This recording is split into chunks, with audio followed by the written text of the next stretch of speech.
This is cerebral cinema. Movies of the mind.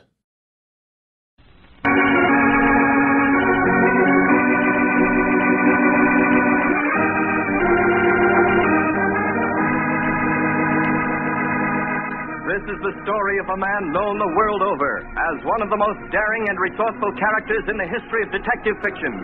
A man whose name has become a symbol of the triumph of right and justice over the sinister forces of crime and lawlessness. Nick Carter, Master Detective.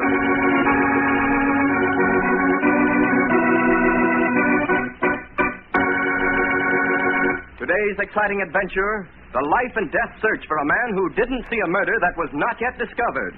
The witness saw nothing.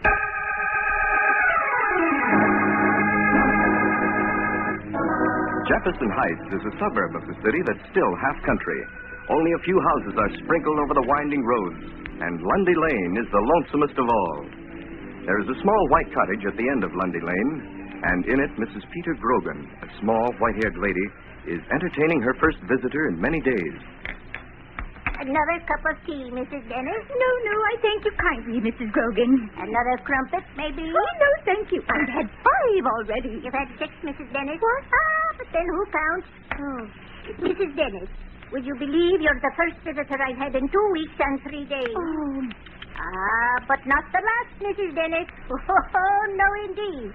This house will be that full of visitors before another week's out. Why, whatever do you mean, Mrs. Grogan? Why, all me old friends will be suddenly remembering me, the same way you did, Mrs. Dennis. Sure. Time was when the trip out to Lundy Lane was too much trouble. It isn't now, Mrs. Dennis? I don't know to what you're referring, Mrs. Grogan. Why, to the story in the newspaper yesterday about me. They called me Lady Miser of Lundy Lane, all about how I don't trust banks, and how I have $50,000 hidden in pots and pans and other similar places around the house. If you think for one moment I believe that story, Mrs. Grogan. Them that reads it will. Just like you, Mrs. Dennis. They'll all be visiting me now. Why, Mrs. Grogan, I never so much as thought of your money when And there ain't a word of it true, Mrs. Dennis. I made it all up. What? It was only a trick of mine to relieve the lonesomeness. Sure, I got that tired of looking at the 4 walls with never a new face. Now there'll be plenty of faces coming to visit old Mrs. Grogan, the Lady Miser of Lundy Lane. Well, I never. I'm taking myself out of this house of No, Mrs. Dennis. Oh, sure you do not begrudge your old friend. Leading your friends to believe you were rich and all the time it's a lie. You'll not be seeing me again, Mrs. Grogan, I assure you. No. And them that do visit will be nothing better than low fortune hunters. I wish you well of them, Mrs. Grogan. Goodbye. Now I wonder how many others saw the story in the paper. They'll all be coming sooner or later.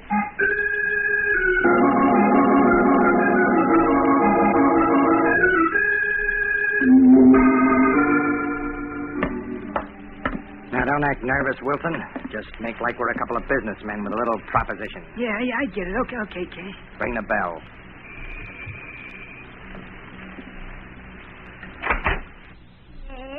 Afternoon, ma'am. Could we speak to Mrs. Grogan? You've got your wish, young man. Mrs. Grogan, me and my friend got a little business proposition we want to talk over with you. Could we come in? Visitors are always welcome, young man. Sure. Come in. Yes. Now, maybe you'll be having a cup of tea while we talk business, eh?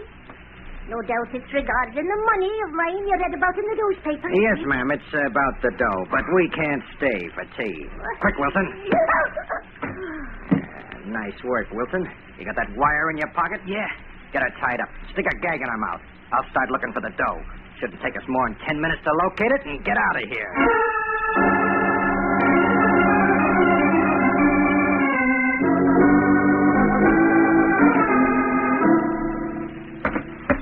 Yeah, 10 minutes, he said. 10 minutes. Gosh, we've been looking through this place for half an hour. I know. The dough ain't here. It's gotta be here. You heard her talking about it when we came in. Well, if it's here, we can't find it. This is no good, Cash. We're wasting our time. Come on back to the living room. Look, we already been through it 4 times. I know. This time we're gonna ask Mrs. Grogan to find the dough for us. She ought to come too by now. Yeah, her eyes are open. Give me a sap. Yeah, here. Listen, Mrs. Grogan. My friend's going to take the gag out of your mouth.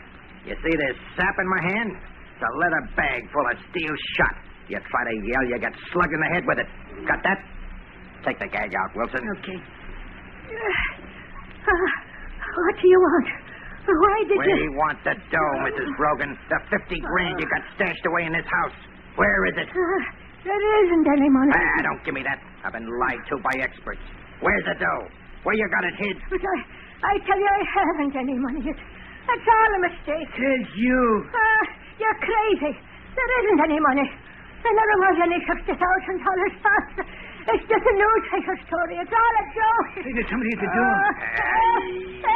You old biddy, I'll shut you up. That'll keep you quiet for now. Gee, Cash, you slugged it too hard. I think you killed her. Yeah, she's dead, ain't she? Well, she must have been pretty feeble if that little tap I gave her croaked her. There's the doorbell again. What do we do? Keep quiet. Whoever it is will go away. Yeah, but maybe whoever's at the door heard her yelling. Look, I don't want to get caught in here with that corpse. Shut your mouth and keep quiet. Hello? Mrs. Grogan? Are you home? I see the door's open. You didn't shut the door, you dope. What do we do, Cash? That guy might come in here. Anyone home? I'll take care of this. Stay back here, Wilson. I'm coming. Who is it? Ajax vacuum cleaner salesman. Be right with you. Good afternoon, Mr. Grogan, I presume. The lady of the house in? No, I'm sorry, mister. Well, I'm Albert Higgins, salesman for the Ajax vacuum cleaner. Oh, here's my card, Mr. Grogan. We're conducting a door-to-door demonstration campaign to acquaint the public with our sensational new post-war vacuum cleaner. Now, if you'll allow me to come in... Excuse me, Mr. Higgins. I'm just a little busy right now. I wonder if you'd come back tomorrow this same time. My wife will be glad to see your machine. Why, certainly, Mr. Grogan. Tomorrow at, say, 4 o'clock? 5. Get rid of him? Yeah. But he saw you, Cash. He get a good look at your face. Yeah, I never thought of that. Okay, Wilson, after we finish locating the dough in this house, we'll spend tomorrow locating Mr. Albert Higgins. He ain't gonna sell many more vacuum cleaners.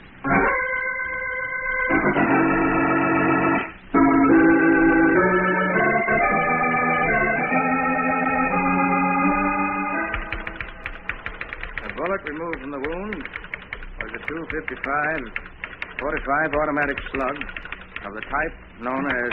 All right, get right in here, folks. Oh, it's all right. There's nothing to be afraid of. Hello, Nick. Hello, Patty. I want you to meet Mr. Albert Higgins and his sister Barbara. Nick, this here's a serious problem you got to apply your brains to. But, Walter, we've got so much work to finish. Just a couple of minutes, Nick, please. All right. Please sit down, Miss Higgins. You too, Mr. Higgins. Thank you. Thank you very much. Now, what's the problem? Albert's haunted. What? He is, Mr. Carter. Now, look, Barbara, this is ridiculous. He's haunted, Nick. Haunted by death. I heard him arguing about it out in the street, and I brought him in. Mr. Carter, I think my sister's crazy. I don't want to bother you with... All right, now, wait a minute. Let's start at the beginning. Albert was almost killed 3 times today. But, Barbara, they were natural accidents. They could happen to anyone. Suppose you tell me the whole story, Mr. Higgins. Oh, Mr. Carter, I was nearly killed 3 times today. Once in the morning, I was jostled on the subway platform and almost thrown in front of the train. A second time, as I left my office at noon, I was standing at the curb waiting for the light to change. Somebody bumped into me and almost knocked me in front of a passing coal truck. And the third time after lunch, when I was crossing the street, I was almost run over by a cab, that's all. And I say that 3 accidents like that are impossible in one day, Mr. Carter. Why should anyone want to kill you? There isn't any reason for anyone to murder me. I haven't got any enemies. I lead a calm, peaceful life selling vacuum cleaners. It's just that Barbara's got too much imagination. Maybe. Did you notice anything funny about those accidents? No, not a thing. Subway platform was crowded. It could happen to anyone. The cab driver was just as scared as I was. Did he stop? No, he just kept on driving. You had a look at him? He was just an ordinary hacky. Gray hat, gray coat, gray cap. No, gray hat, felt hat. Very interesting. Oh, Mr. Carter, now that we've bothered you enough for the day, I'll be going. I've got an appointment at 4 o'clock. Higgins, so happens your sister was right. These weren't accidents. They were attempted murders. But why, for Pete's sake, why? I don't know. Maybe you've got enemies you don't know about. Or maybe you saw something you shouldn't have seen. Maybe you heard something.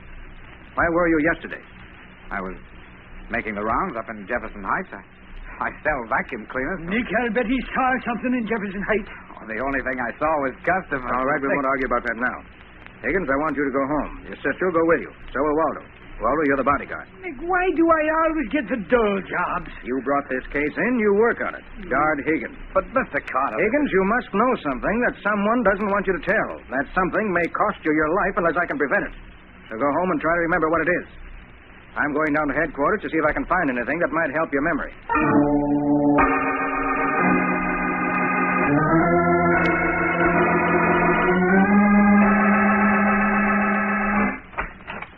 Hello, Matty. Oh, hi, Nick. What's up? Tell me, Matty, what's the news from Jefferson Heights? Why are you interested in Jefferson Heights? Read off the crime sheet first, then I'll explain. Okay.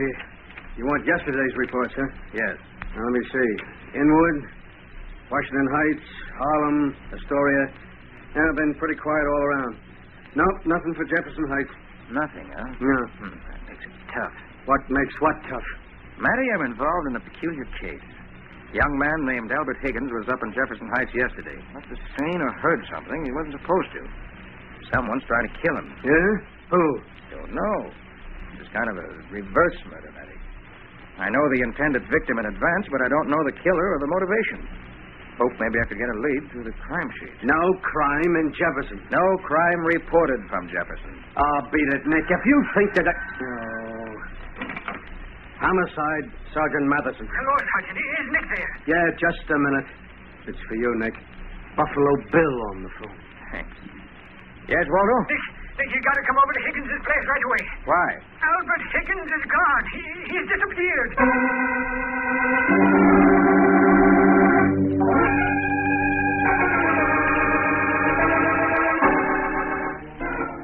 Nick, I tell you, it happened like a thunderbolt. Like, I don't know how it happened. All right. Take it easy. Now let's have the story. We took a cab home, Mr. Carter. Albert was pretty angry, but Mr. McGlynn here insisted he follow your orders. That I did, Nick boy. And when we got out of the taxi and started up to the apartment, Albert said he wanted to get some cigarettes. So you let him go alone, huh? Well, he was just in the corner, Nick. Now, I thought... Yes, I know. You and Miss Higgins started up the stairs to this apartment. You didn't realize anything was wrong until you got up here. Albert wasn't following, so you ran back to the corner store, right? Right, Nick, and he was gone. Did you ask the store man what happened to him? There wasn't a soul in the store. No one in the store. Let me have that phone. Here you are. Walter, you've been pretty stupid today. But, Nick, How many stores have you ever seen with no one in them in the middle of the day? Nick Carter's office. Patsy, Nick. Get this and get it fast. Call the Ajax Vacuum Cleaner Company. Tell them you must have a record of the calls Albert Higgins made yesterday. He was a door-to-door salesman. He must have filed a list of those calls this morning. Right. I'll call you back in 10 minutes. Now, let's get moving, Waldo. We're going down to that store. But You idiot, you realize Higgins has probably been hijacked by the men who've been trying to kill him. If we want to keep him alive, we've got to do it in minutes.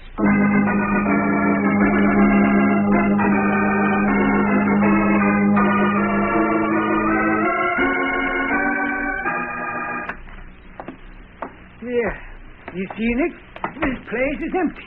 Never thought to look in the back of the store, huh? I did, so help me. There's not a soul there. All right, I'll take your word for it. How about behind the soda fountain? Behind? Yes, behind. Take a look. Nick! There's a body here. Yes, not cold. See the bruise behind his ear? Nothing worse. Help him up. I'll be Now listen to me, please. I'm Nick Carter. I can't take the time to be gentle with you because a man's life may depend on minutes. What? A man was kidnapped from this store by someone who came in and slugged you. Did you see who it was? No. My back was turned. I saw nothing. That's too bad. Wait a minute. Look here at the floor, Waldo. You mean them BBs? They're not BBs. They're chilled steel shot. Dollars to a penny, the killers bought the shot and fixed up a homemade blackjack and used that to knock this man cold. Say, that's right, Nicky. It must have broken open. Waldo, pick up some of that shot. Go down to the wholesale munitions district on Fulton Street. Take that shot to every manufacturer. Find out who made it and to what retail stores it was sold. Nick, you're turning me into an errand boy. Me, a fine surgical instrument. Waldo, we're fighting for a man's life with no ammunition for our guns. We don't know who wants to kill him or why. The smallest clue may turn the balance. So get moving. All right, Nick. I'll feel it. Oh, my head. Now, look, my friend. I'm going to make a phone call. And I'll have to leave you. But I'll send a policeman in to you on my way out. Thanks.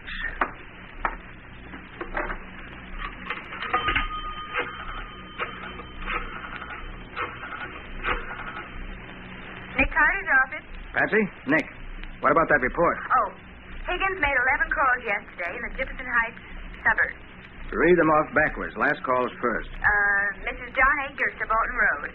Demonstrated vacuum cleaner from 4:30 to 5 p.m. Right. Next. Mrs. Peter Grogan, Lundy Lane. Not at home.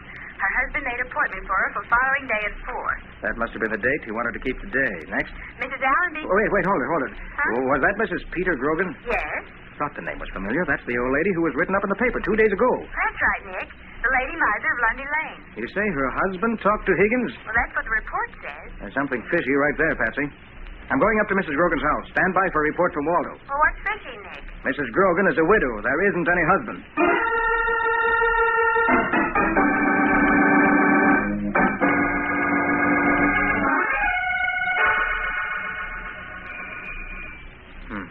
Milton newspaper still on the front step. No sense ringing the bell. Better not waste any time getting inside.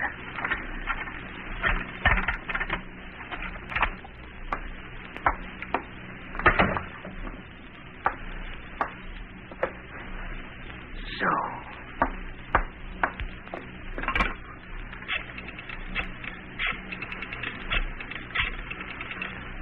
Homicide, Sergeant Matheson. Matty, this is Nick. Yeah? You better hustle up to Lundy Lane in Jefferson Heights, home of Mrs. Peter Grogan. What for? I found that unreported Jefferson Heights crime. It's murder.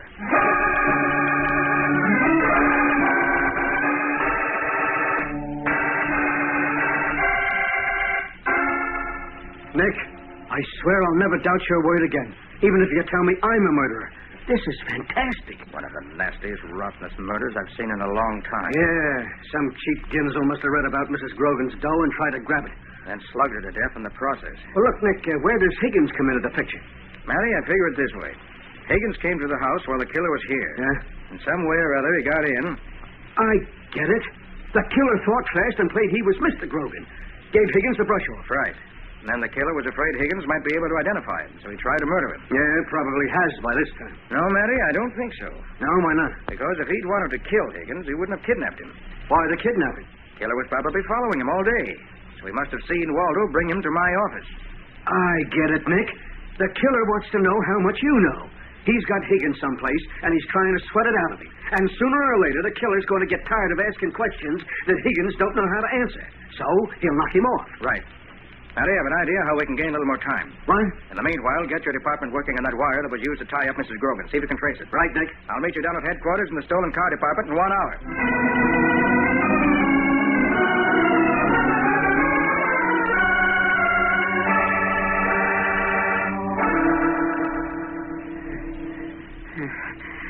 For heaven's sake. How long are you going to keep me here like this? Until you're ready to talk, Higgins. You got no right to treat me like this. Keep me blindfolded, tied up, beating me. Now, what did you tell Carter about the murder? What murder? I tell you, I don't know anything about it. I told you not to hand me that line of guff anymore, Higgins. You know plenty. You told Carter. I want to know what you told him. I swear I never told him anything. How could I? I don't know anything. I'm getting a little tired of smacking you around, Higgins. You better spill it. What'd you tell Carter? So now you're playing dumb, huh? Okay, Higgins. I guess maybe I'm finished asking questions. Maybe I better fix it so you can play dumb forever. Is that you, Wilson? Yeah. Come on out here, quick. Okay. Well, what's the matter with you? Here, take a gander at these headlines tonight. Lady miser of Lundy Lane murdered. Albert Higgins, key witness to murder, disappears. Yeah, and he's going to disappear for good. I made up my mind. We bump him, Wilson. We don't take chances. No, you don't understand, Cash. Read the rest. In an interview today, Nick Carter revealed that Albert Higgins had identified the murderer as George Spelvin, small-time crook and racketeer. A police dragnet has been set for Spelvin and also for his accuser. So that's what he told Carter. You see? We're in the clear, Cash. They can't put their finger on us. They're looking for this Spelvin character. Yeah, maybe you're right, Wilson. Maybe we better not knock off Higgins' Cash. Maybe if we bump him, we'll be killing our alibi. Let's just sit tight and see what happens.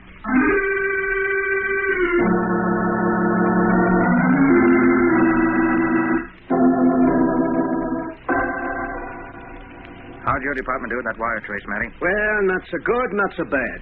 Here's a list of 21 retailers that sell the kind of wire used on Mrs. Grogan. Thanks. Waldo? Finish the trace on the steel shot, Nick. Patsy's got it. Right here, Nick. 17 stores sell that type of shot. Thanks. And I've got the list of the 14 cars reported stolen for today. What stolen cars got to do with Higgins? It was almost killed by a taxi, Matty. And I know that taxi was stolen by the killer that was after him. Oh. Well, I'm going to read this list of stolen cars out loud. If I mention any neighborhood that's on any of the other lists, let me hear it. You ready? Right. Yeah, go ahead. Checker cab, stolen from corner of 70th and Broadway. Packard cab, stolen from Bayonne Park District. Checker cab, stolen from Nelson Square District. I've got a Nelson Square here, Nick. Yeah, I got one, Nick, right here. Galvanized iron wire. 2 reels sold at Hanley's hardware store, Nelson Square. 10 pounds of number 7 chill steel shot. Sold to Adams Sporting Goods, Nelson Square. Cab stolen from Nelson Square. Shot bought at Nelson Square. Wire that bound Mrs. Grogan from Nelson Square. Matty, I think we've got our first break in this case. Gosh, Nick, you're right. Now, the connections are too obvious, but miss. Killers evidently using Nelson Square as a base of operations. Let's get up there fast. I think that's where we'll find Albert Higgins. I only hope we find him alive.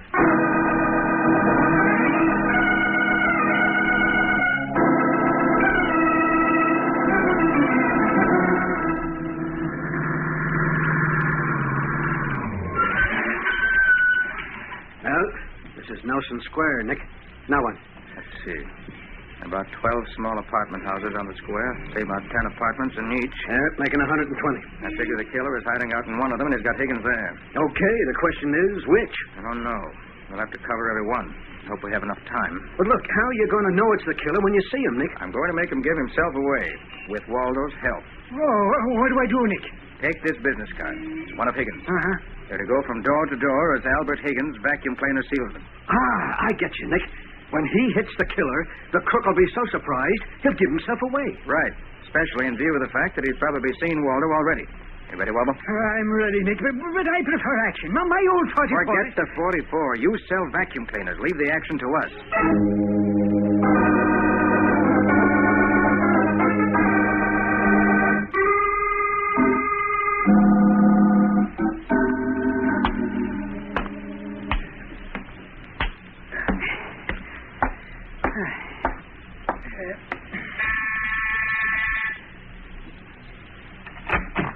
Good evening, sir. I'm Albert Higgins of the Ajax Vacuum Cleaner Company. He's the lady of the house in... 99 wrong numbers. I'm beginning to get discouraged.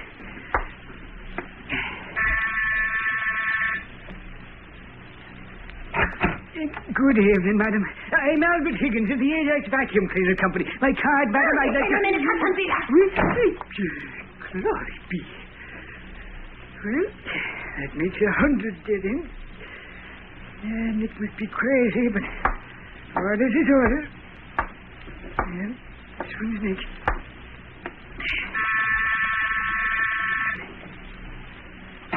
Good evening, sir. Here's the lady of the house here. I'm Albert Higgins of the Ajax Vacuum Cleaner Company. Oh, you say you was? Oh, me card, sir. I'm Albert Higgins of the Ajax Vacuum Cleaner Company. You're Carter's leg man. I've seen that mug of yours. No, really, sir. Get your rod, Wilson. This is a plant. Get inside you before I blast you. Want to drop that gun? What? You're covered on both sides, mister. Reach. Fast. No tricks.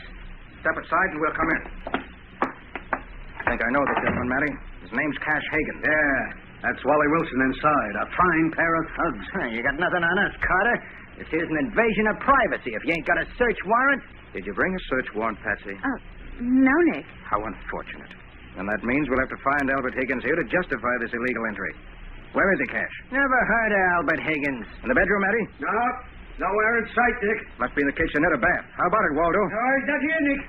You killers murdered Higgins? Me and Wilson never heard of this guy. He's got to be someplace in here. Hey, look, Dick. They might have bumped him off and got rid of him already. I hate to believe it, Matty. We'll never have a case against these mugs if they did. They must have got rid of him, Nick. There's nobody else here in the apartment. Stymied like this at the last Nick, there's something wrong with this living room. Now, Patsy... Well, look at it. It's lopsided. There's more wall on one side of the window than on the other. And there's more floor showing on one side of the rug than on the other. Patsy, this is no time for interior decoration. Even the chandelier is off-center. Patsy... Wait a minute, Matty. Patsy's right. Huh? Come over to the wall, quick. Listen here, if you... Shut up. try to... Oh, wait a minute. This bookcase is high enough to conceal the door. Help me swing it away from the wall, Waldo. Yeah, all right. By heavens, you were right, Nick. It is a door. In a false plaster wall, making a partition just big enough to conceal a man. Come on, helping them. I tell you, I didn't tell the Carter anything. I didn't tell him anything. All right, Higgins, all right. Take it easy. You don't have to lie anymore. You told Nick Carter plenty. Enough to execute Cash Hagen and Wally Wilson for murder.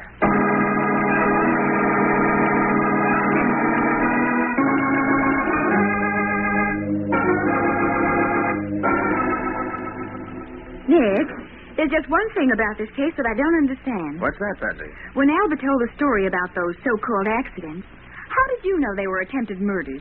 Oh, that. Well, remember Higgins said the cab driver looked like an ordinary hacky? Uh-huh, in gray hat and gray coat. When I said gray cap, Albert said, no, gray hat, a felt hat.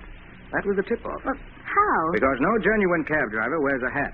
All cab drivers in this city are required by law to wear caps. So obviously the driver was a phony. Well, you certainly put the lid on those thugs with that felt hat. Mr. Carter, I take my hat off to you.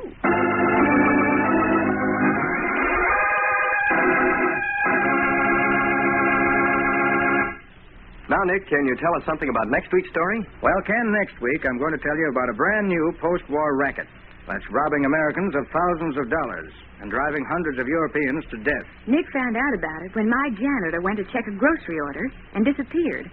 He was found murdered with his shoes full of rice. What's rice got to do with murder and racketeering? You'll find out when you hear the case of the wholesale killer. Cerebral Cinema hopes you have enjoyed this movie of the mind.